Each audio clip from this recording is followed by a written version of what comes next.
उभर कर सामने आए जो हमें यहाँ जिंदा रहने और अपना काम करने का मौका फराहम करें। अब वो कोई मुल्कगिर पार्टी नहीं रही है, इलाकाई पार्टियां भी हैं, बड़ी पार्टियां आप कह सकते हैं कि बीजेपी और कांग्रेस है, लेकिन बहरहाल वो पूरे मुल्क में हुकूमत करने की पोजीशन में इनमें से कोई भी नहीं है। इन्हीं सब पार्टियों के साथ ही काम बनेगा उसका। जमात इस्लामी के मुताबिक उत्तर प्रदेश हुकूमत मुजफ्फरनगर फसाद मुतासरीन की बाज़ाबातकारी में पूरी तरह नाकाम रही है।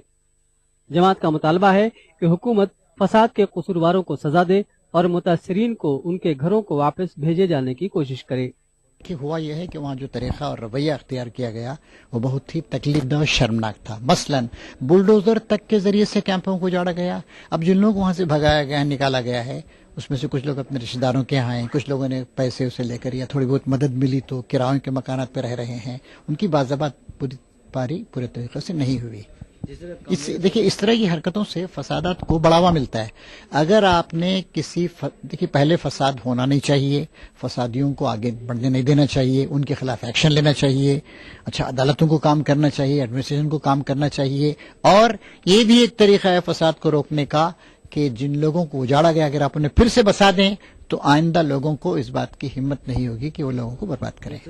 जमात इस्लामी हिंद ने इंसदाद फिरका वाराना फसाद बिल पर यूपीए हुकूमत की सख्त नुक्ताचीनी की। जमात ने कांग्रेस पर इल्जाम आयद किया कि बीजेपी के खौफ से यूपीए हुकूमत इंसदाद फिरका वाराना फसादात बिल पास नहीं करा रही है।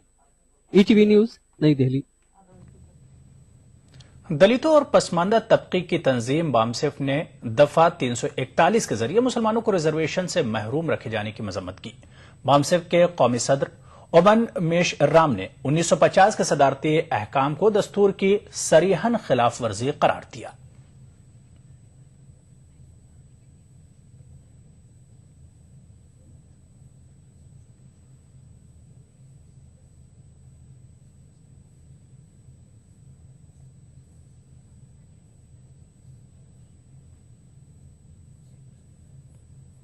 खास बात में फिलहाल लेंगे छोटा सा ब्रेक, कुछ और खबरों के साथ जल्द हाजिर होंगे। की जानिब से प्राइड हिल्स की शानदार कामयाबी के बाद अब लाए हैं अमेरिकन तर्ज की western gated community American township, जिसमें आलीशान घर सिर्फ 18 लाख रुपए से शुरू और ओपन प्लॉट सिर्फ 5,000 रुपए फी गज।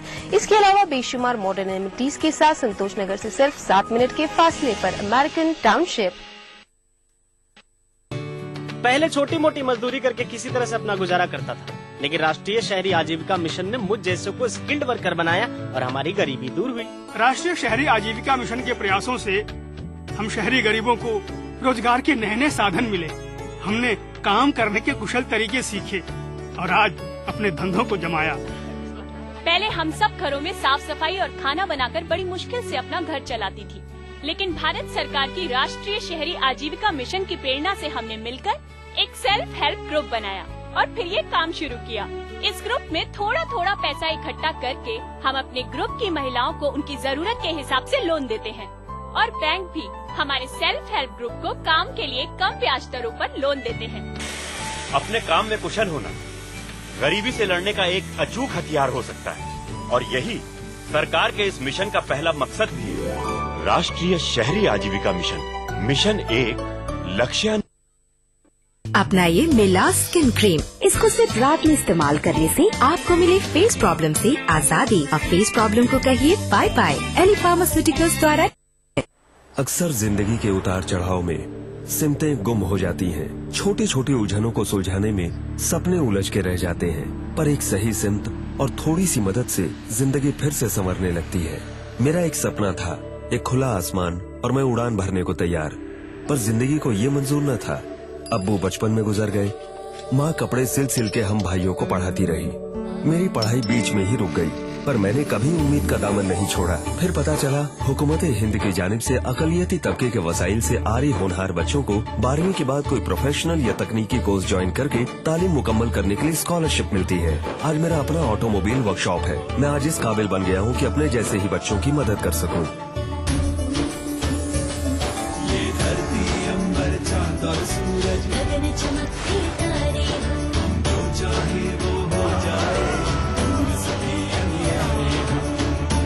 आप बनेंगे तो बनेगा हिंदुस्तान।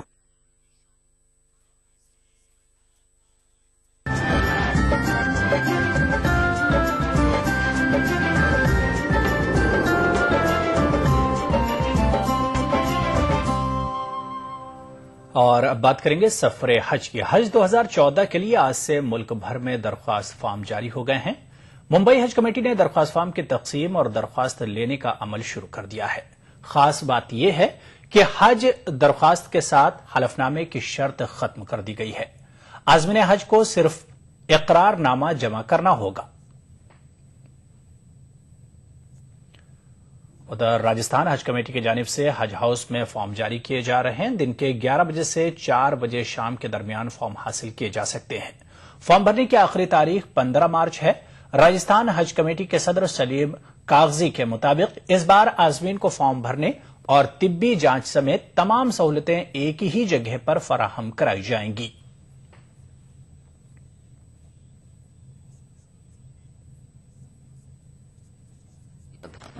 कि हाजियों को ज्यादा सहूलियत कैसे दें, सबकी अलग अलग राय ली गई और हमने ये तय किया कि जितने भी हाजी हज पे जाना चाहते हैं उनको हज हाउस से ही हम फार्म भरेंगे और यहाँ मेडिकल का भी इंतजाम कर दिया और दूसरी सहूलियतें जितनी भी थी वो सारा हमने यहाँ मुहैया करा दी है। वहीं राजस्थान स्टेट हज कमेटी के अलावा अलग अलग तंजीमों ने भी हज आवेदन कैंप का इनेकाद किया है।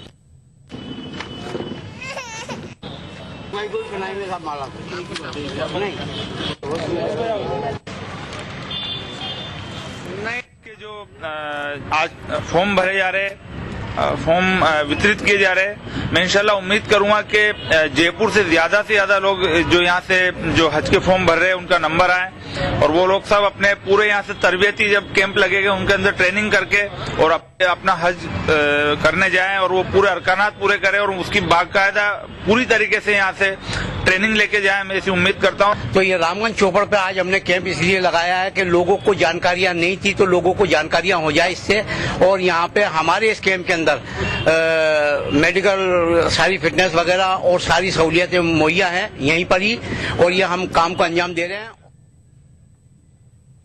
वहीं भोपाल में भी हज फॉर्म दिए जाने का आगाज हो गया है। इसका इफ्तिताह सदर हज कमेटी और वजीर बराए अक़लियती उमूर ने किया। उन्होंने कहा कि आज़मीन को तमाम तर सहूलियात दिए जाने की कोशिश की जाएगी।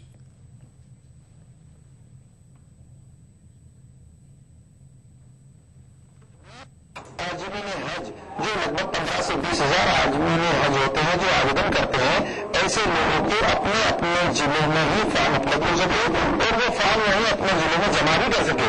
ऐसा इंतजाम पूरे हमने 51 जिले में किया है और तमाम जिलों में के लिए हमने यहाँ पर एक अलग काउंटर का इंतजाम किया है। वो जिला हज कमेटी का एक अलग काउंटर होगा। तो ऐसे तमाम इंतजाम हमने अलग अलग किए। कोटा हमारा अभी तय नहीं हुआ है पर वही लगभग 4000 हाजी मध्य प्रदेश से जाएंगे, हमारी मांगे कि हमारा कोटा बनना चाहिए।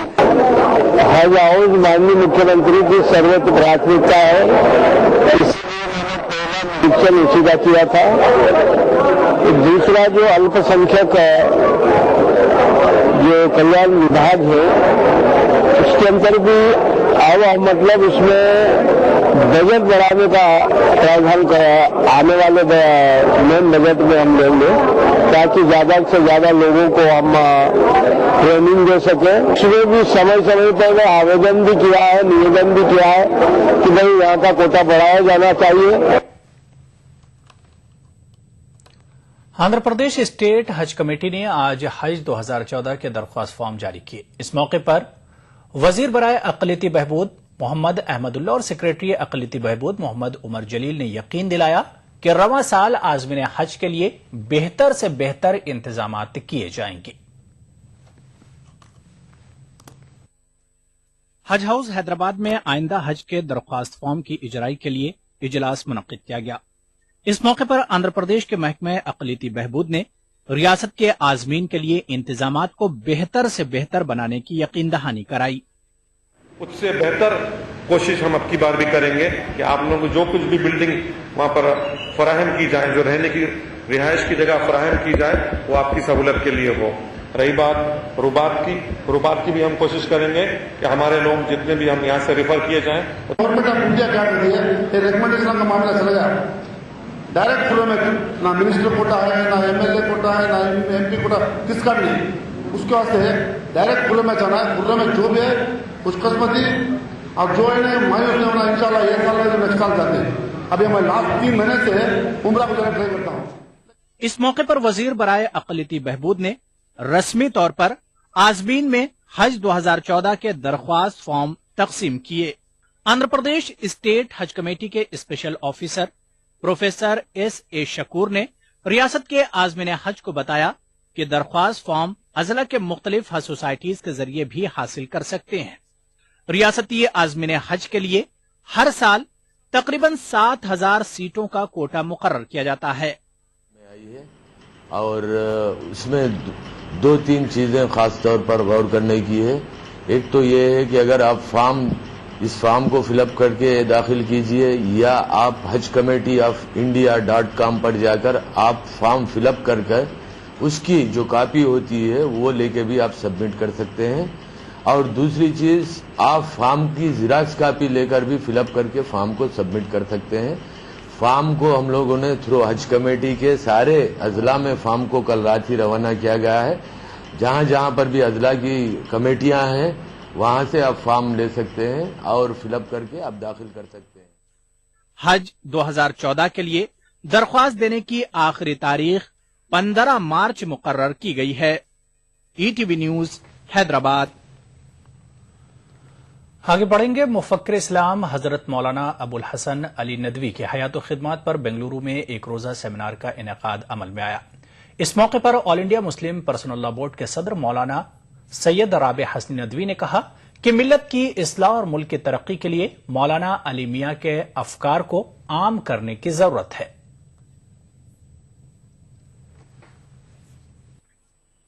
बेंगलुरु के दारुल उलूम सबीलुर इरशाद में हजरत मौलाना अबुल हसन अली नदवी की हयात व खिदमत पर एक रोजा सेमिनार मुनक़िद हुआ। सेमिनार से खिताब करते हुए राबे हसनी नदवी ने कहा कि मुल्क और मिल्लत को दरपेश मसाइल के हल के लिए मौलाना अली मियां के अफकार को समझने की जरूरत है। और उसके साथ साथ उन्होंने अदब को, ये तहरीक चलाई के अदब को हम गलत कामों के लिए न इस्तेमाल करें। अदब को हम ऐसा इख्तियार करें जिससे इंसानों को फ़ायदा पहुँचे और लोगों को उससे सही राह मिले। अदब को सिर्फ खुदगर्जी के लिए, नफ्स परस्ती के लिए इस्तेमाल करना और उसको अच्छे कामों के लिए इस्तेमाल न करना, ये सही नहीं है। सेमिनार में कर्नाटक के अमीर शरीयत और आलमी राब्ता अदब इस्लामी कर्नाटक शाख के सदर मुफ्ती अशरफ अली ने भी शिरकत की। हज़रत मौलाना अली मियां साहब रहमतुल्लाह अलैह बहुत नरम तबा थे, खुश मिजाज थे, खंदा जबीन थे, गुफ्तगू में निहायत नरमी और ये सब कुछ था, लेकिन शिद्दत और सख्ती और मुकाबले की कैफियत उस वक्त होती थी जहाँ जरूरत होती। सेमिनार में मौलाना अली मियां की हयात व खिदमत पर मकाले पेश किए गए। इस मौके पर इस्लाह माशरा और प्याम इंसानियत के लिए मौलाना अली मियां की कोशिशों को जारी रखने पर जोर दिया गया। ETV news Bengaluru. उधर कर्नाटक के शहर यादगीर में आज जलसे मिलादुन्नबी सल्लल्लाहु अलैहि वसल्लम का इनेकाद किया जा रहा है। दारुल उलूम अताए मुस्तफा शाख जामिया निजामिया के तहत रात 9 बजे मस्जिद अक्सा जमाले आउट में जलसे का इनेकाद किया जा रहा है। इस जलसे से मौलाना जियाउद्दीन नक्शबंदी जामिया निजामिया हैदराबाद, मौलाना मोहम्मद मुख्तार और मौलाना अजीजुल्लाह कादरी जामिया निजामिया हैदराबाद में खिताब करेंगे। यहां पर रुकेंगे एक और छोटे से ब्रेक के लिए। फाइनल मुकाबले में लकी, पप्पू और छुटकाऊ ने हिस्सा लिया। जहां लकी ने चौक मिट्टी, पप्पू ने पीओपी, वहीं छुटकाऊ ने जेके वॉल पुट्टी का बेस बनाया और कम पेंट का इस्तेमाल करते हुए दीवार को सबसे स्मूथ और खूबसूरत फिनिश दिया और ये प्रतियोगिता जीत। व्हाइट सीमेंट वाली JK wall putty is the best. सीलन से भी पपड़ी का कोई चांस नहीं होता, दीवारें बोल उठेंगी। अम्मी रोटी दे दो ना। सबर कर गोलू, अभी दाल नहीं गली। तू फिक्र ना कर गोलू की अम्मी, इस मर्तबा अपनी दाल खूब गलेगी। क्या मतलब जी? इस मर्तबा NFSM के तहत दाल की पैदावार बढ़ाने के तरीकों को दिखाने के लिए देश में 1000 इलाके मुंतखब हुए हैं, जिसमें हमारा इलाका भी आ गया है। पर इससे हमें क्या फायदा? हमें 5 एकड़ खेत के लिए खाद और जरासीम कुश दवा के अलावा उम्दा बीज की मिनी किट भी मिलेगी। इतनी दाल का करेंगे क्या? गोलू की अम्मी, सरकार ने दालों की हिमायती कीमत भी खूब बढ़ा दी है और इनकी खरीद का भी पूरा इंतजाम कर लिया है। इससे आमदनी बढ़ेगी और हमारा गोलू अच्छे स्कूल में जाकर एक काश्त साइंसदान बनेगा। कट्टर सोच नहीं, युवा जोश। मैं हसीबा अमीन, राहुल गांधी जी की इस युवा सोच से जुड़ी एक युवा कांग्रेस कार्यकर्ता। हर हाथ शक्ति, हर हाथ तरक्की। अब राजीव आवास योजना के अंतर्गत स्लम वासियों को मिलेगा अपना घर, अपनी जमीन पर अपना घर और मालिकाना हक। अरे छोड़ो, ये सुनते सुनते मैं बूढ़ा हो गया। ये देखो, हम जिएंगे सम्मान से, जिएंगे शान से। राजीव आवास योजना का सहारा है।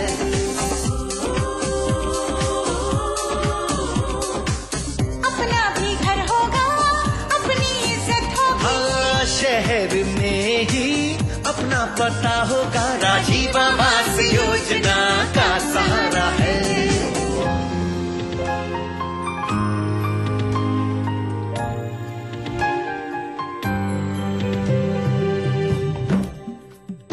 शहर से जुड़े अब रहेंगे हम, रोजी रोटी और मकान का होगा ये संगम। बच्चों की पाठशाला हो, भविष्य उनका उज्जवल हो। राजीव आवास योजना का सहारा है। घर घर में नल होगा, पानी झरझर होगा, आएगी रोशनी, हर तरफ उजाला होगा। भारत सरकार, राज्य सरकार एवं स्थानीय निकायों का साझा प्रयास, राजीव आवास योजना, सबको हक।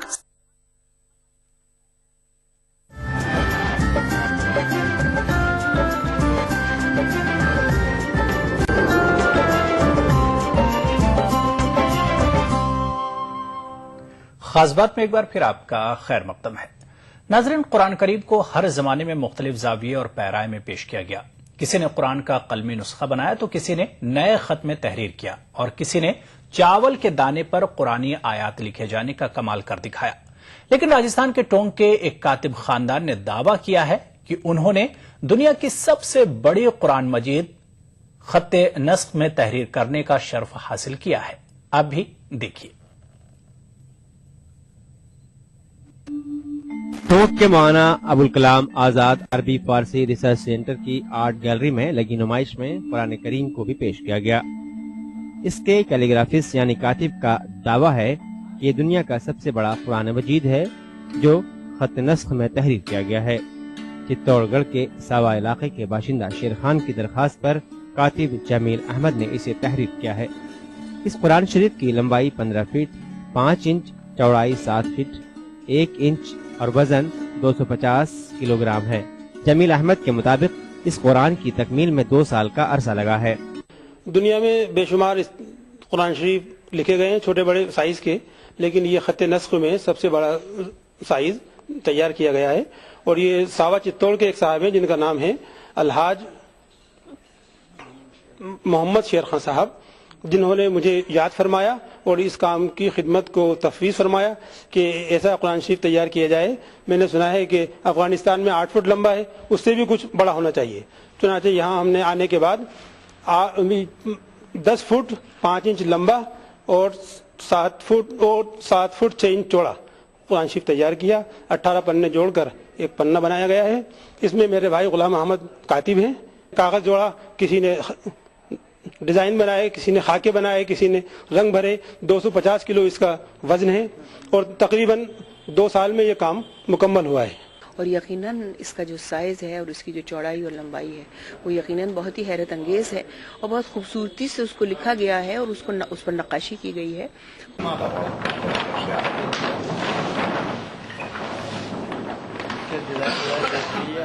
काफी लोगों का है। इस कुरान करीम के हरूफ और अल्फाज को न सिर्फ खूबसूरत बनाने की कोशिश की गई है बल्कि एक खूबसूरत बेल बूटे से भी सफात की आराइश की गई है। माहिरीन के मुताबिक इस कुरान के लिखे जाने में जैसी स्याही, कागज और दीगर अशिया का इस्तेमाल किया गया है, अगर उसे महफूज तरीके से रखा गया तो ये 400 बरसों तक महफूज रह सकता है। कुछ रंग तो हाथ से तैयार किए गए हैं, ताकि उनको तैयार करके फिर उनसे काम किया गया है। रोटरिंग जो स्याही है उसका इस्तेमाल किया है, जो जर्मन के अंदर बनती है। कागज की इसकी 400 साल तक कायम रहने वाला कागज है। मेरी ये कोशिश रहेगी कि मैं चित्तौड़ खां से, शेर खां से ये गुजारिश करूं कि वो ऐसी नायाब जो चीज है उसको APRI की शान बना दें और अपने तरफ से इसे डोनेट कर दें। इस तवील वारीज कुरान करीम को देखने के लिए शायकीन की भीड़ लग रही है। अब देखना यह है कि APRI इसे अपनी जीनत बना पाता है या नहीं। ETV news Tonk. खबर भोपाल से है, जहां जमात इस्लामी हिंद की खवातीन विंग का 14वां इज्तिमा आज से शुरू हो गया है। 2 रोजा इज्तिमे में मध्य प्रदेश के सभी अजला से खवातीन की शिरकत मुतवक्के है। भोपाल के ताजुल मसाजिद में इज्तिमा गुज़िश्ता 4 साल से मुसलसल मुनक्किद हो रहा है। दावत दीन और मुस्लिम खवातीन के उन्वान से हो रहे इस इज्तिमे का मकसद लोगों को कुरान फहमी और इस्लामी नुक्ता नजर से आगाही देना है। सन 2000 से ये शुरू हुआ था और अल्हम्दुलिल्लाह ये हर साल होता है और हर साल इसमें तादाद जो है खवातीन की बढ़ती जाती है। तकरीर होगी जिसका उन्वान है दावत दीन और मुस्लिम खवातीन। तो इस्लाम की तालीम दी जा रही है ताकि लोग इस्लाम को समझें और इस पर अमल करें। ये मुझसे मेन लगा रहता है। जैसे हमारे यहाँ तो अल्लाह का शुक्र है कि हमारे पास कुरान मौजूद है, नबी सल्लल्लाहु अलैहि वसल्लम की तालीमात मौजूद है, लेकिन लोग उसको समझ के नहीं पाते। मशहूर मारूफ अदीब एडवोकेट सैयद शाह गाजिउद्दीन का कल इंतकाल हो गया। गाजिउद्दीन मुसन्निफ मुहक्किक के तौर पर जाने जाते थे। आज उनके आबाई वतन में उनके जज्द खाकी को सुपुर्द खाक किया गया। गाजिउद्दीन के इंतकाल की खबर से अदबी हल्के में गम की लहर दौड़ गई। एडवोकेट गाजिउद्दीन ने राजा शिवाजी, डॉक्टर अंबेडकर और जीवा फुले पर उर्दू जबान में किताबें लिखी हैं। Andhra Pradesh state minority finance corporation के डायरेक्टर प्रोफेसर S.A. शकूर ने कहा है कि बैंक के जरिए पसमानदा अक़लियतों को कर्जजात की स्कीम की आखिरी तारीख में 15 दिनों तक की तोसी की जाएगी। उन्होंने मजीद कहा कि आखिरी तारीख गुजर जाने के बावजूद कॉर्पोरेशन की वेबसाइट पर दरख्वास्त देने की सहूलत को खत्म नहीं किया गया है। तो खास बात में फिलहाल इतना ही। आदाब।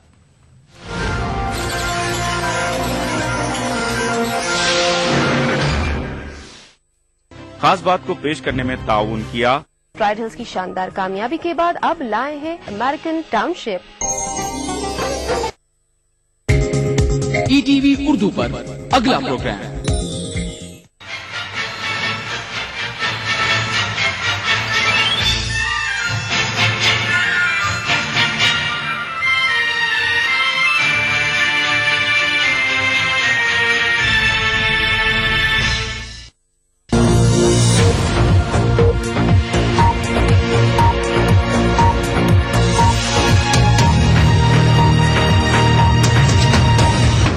दुनिया के सबसे बड़े न्यूज सेंटर से ये है BBC ग्लोबल इंडिया। नमस्कार, मैं हूं अपूर्व कृष्ण। हर सप्ताह ग्लोबल इंडिया में हम लेकर आते हैं वो खबरें जो जुड़ी हैं आपसे, तो महसूस करिए हमारे साथ खबरों की धड़कन। ग्लोबल इंडिया में इस बार क्या भारत और चीन चुका रहे हैं विकास की कीमत? पर्यावरण के मामले में चीन से ही नहीं दूसरे पड़ोसियों से भी पिछड़ा भारत। अफगानिस्तान से अंतर्राष्ट्रीय सेना की वापसी के बाद दोबारा मजबूत हो रहे तालिबान से कैसे निपट पाएंगे अफगान सैनिक? ग्लोबल इंडिया में इनके अलावा आप देखेंगे मुझे पहचानो, कहां से परदेश में पसीना बहाने वाले भारतीय मजदूरों की जिंदगी का हाल बयान करती सुरीली कहानी।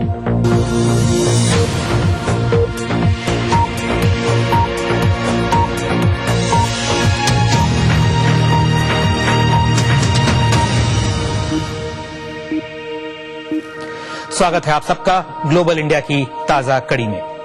चीन में पिछले कुछ सालों से अक्सर ऐसी खबरें आती हैं कि कोहरे से सब ठहर गया, और ये कोई ठंड वाला कुहासा या कोहरा नहीं, बल्कि ये जुड़ा है प्रदूषण से। धुआं यानी स्मोक और धुंध यानी फॉग से मिलकर बना है शब्द स्मॉग। हाल ही में खबर आई कि स्मॉग से शंघाई थम गया। बीजिंग का भी हाल बुरा है। भारत की हालत भी इससे अलग नहीं है। अमेरिका की नामी येल यूनिवर्सिटी की ओर से जारी की गई 178 देशों की लिस्ट में भारत 32 पायदान नीचे गिरकर 155वें नंबर पर पहुंच गया है। कोई साफ दिन हो तो चीन ऐसा दिखता है, लेकिन प्रदूषण ने नजारा ही बदल दिया है। हवा जहरीली हो गई है। यहाँ स्मॉग में ऐसी गैस और धूलकण हैं जिनसे दमा और दिल की बीमारी होने का खतरा है। एक अध्ययन के मुताबिक चीन में प्रदूषण से लोगों की औसत जिंदगी 5 साल तक घट जा रही है। सर्दी में बाहर जा रही इन लड़कियों का काम सिर्फ कोट से ही नहीं चलेगा। इनकी माँ चाहती है कि वो फेस मास्क भी पहने। दूसरे माँ बाप की तरह वो भी प्रदूषित हवा में सांस लेने की बात से डरती हैं। यहाँ इतने ज्यादा लोग और गाड़ियाँ हैं कि बच्चों की सेहत पर असर पड़ रहा है। स्थिति इतनी खराब है कि हम तो इस जगह से दूर जाने के बारे में सोच रहे हैं। चीन में अक्सर लोग इस तरह सड़कों पर फेस मास्क पहनते हैं। एक अंतर्राष्ट्रीय अध्ययन के मुताबिक चीन में भी भारत की ही तरह एयर क्वालिटी बेहद खराब है। आबादी का जो हिस्सा औसत वायु प्रदूषण झेलता है, उस मामले में चीन और भारत लगभग बराबर हैं। लेकिन वायु प्रदूषण समेत पर्यावरण से जुड़े दूसरे मुद्दों पर भारत काफी पिछड़ा हुआ है। दुनिया के 178 देशों के अध्ययन में भारत 155वें नंबर पर है। भारत सिर्फ चीन, ब्राजील, रूस और दक्षिण अफ्रीका जैसी उभरती अर्थव्यवस्था वाले देशों से ही पीछे नहीं है, बल्कि पाकिस्तान, नेपाल और श्रीलंका जैसे पड़ोसियों का हाल भी भारत से अच्छा है। और जहां तक वायु प्रदूषण की बात है, तो उसका स्तर चीन और भारत दोनों ही देशों में विश्व स्वास्थ्य संगठन की सीमा से काफी ज्यादा है। चीन इस स्थिति से निपटने की कोशिश कर रहा है। प्रदूषण जांच के लिए इंतजाम तो किए गए, लेकिन हाल तक वायु प्रदूषण से जुड़े कुछ प्रमुख तथ्यों को छुपा कर रखा जाता था। पर अब लोगों के स्वास्थ्य की बढ़ती चिंता से अधिकारी थोड़ा खुल रहे हैं। प्रदूषण जांच केंद्र, जहां आंकड़ों का आंकलन होता है, वहां अधिकारियों ने अपने लिए हवा फिल्टर करने का बंदोबस्त किया है। बाकी जगहों पर भी प्रदूषण पर काबू पाने के लिए कुछ कदम उठाए जा रहे हैं। शहरी सीमा में कोयले से ऊर्जा बनाने वाले बिजली घरों को बंद करवाया जा रहा है, जिनसे सबसे ज्यादा प्रदूषण होता है। गाड़ियों की संख्या पर काबू पाने की कोशिश चल रही है। कम प्रदूषण वाली गाड़ियों को बढ़ावा दिया जा रहा है। कई शहरों में पहले काफी वायु प्रदूषण था। लंदन को तो स्मॉग सिटी ही कहा जाता था, लेकिन अब वो शहर काफी बेहतर हो गए हैं। और चीन में तो हम इस पर काबू पाने के लिए तेजी से कोशिश कर रहे हैं। कुछ संस्थाएं तो खुद ही हल खोज रही हैं। इंटरनेशनल स्कूल ऑफ बीजिंग ने अपने खेल के मैदान को सील कर दिया है। मैदान पर इस विशाल कवर के नीचे बच्चे फिल्टर की गई हवा में सांस ले रहे हैं। थोड़ा महंगा है, लेकिन बच्चों की सेहत को लेकर चिंतित माँ बाप को इससे तसल्ली मिलती है। It's a key selling point. It's one of the first questions that ये हमारे लिए अहम सेलिंग पॉइंट है। दाखिले की प्रक्रिया के दौरान कई माता पिता यही सवाल करते हैं सबसे पहला कि अंदर एयर क्वालिटी कैसी है। धुंध के कारण कई बार पूरे के पूरे शहर तक बंद करने पड़े। विकास की चमक के लिए चीन को कुछ कीमतें भी चुकानी पड़ी हैं।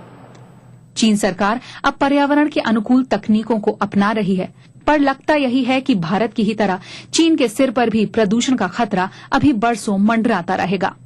BBC report. इस बारे में हमने और बात की पर्यावरण के लिए काम करने वाली संस्था centre for science and environment की अनुमिता रॉय चौधरी से, और उनसे पहले पूछा कि भारत चीन में पर्यावरण का संकट कहीं विकास की कीमत तो नहीं। ये विकास की कीमत तो जरूर है, पर हमें ये भी समझना होगा कि हमारे पास जो अपॉर्चुनिटी है, जैसे अगर आप भारत को देखें कि आज जो ये ग्रोथ स्टोरी की जो बात हो रही है और उससे जो प्रदूषण जो हो रहा है, ये कोई इनएविटेबल नहीं है। ऐसा नहीं है कि ये होना ही है। अगर हम अभी जब ये शुरुआत जो है ग्रोथ की, इस वक्त अगर हम एक रोड मैप हम बनाएं कि जो इफेक्ट है, जो प्रदूषण का जो इफेक्ट जो ये ग्रोथ का है, इसको हम कम कर सकें। उनसे हमने ये भी जानना चाहा कि भारत और चीन इस दिशा में जो प्रयास कर रहे हैं, क्या उनमें कोई फर्क भी है? काफी अंतर है। जो हम देख रहे हैं कि कुछ हद तक कुछ कॉमन स्ट्रैटेजीज हैं, पर जो बात चीन से निकलती हुई आ रही है वो है कि जो उनकी जो पॉलिसी रिस्पांस है वो और भी ज्यादा, वहां पे एक तरीके की हम एक एग्रेशन को हम देख पा रहे हैं। आज चीन में हम देख रहे हैं कि उन्होंने जो बीजिंग में आज जो गाड़ियां जो आप बेच सकते हैं, वो उस पर भी उन्होंने रोक लगा दिया। आज उनके जो पॉलिसीज हैं उसके माध्यम से वो लोगों को हर रोज ये सूचित करते हैं कि प्रदूषण की मात्रा क्या है और उसके लिए क्या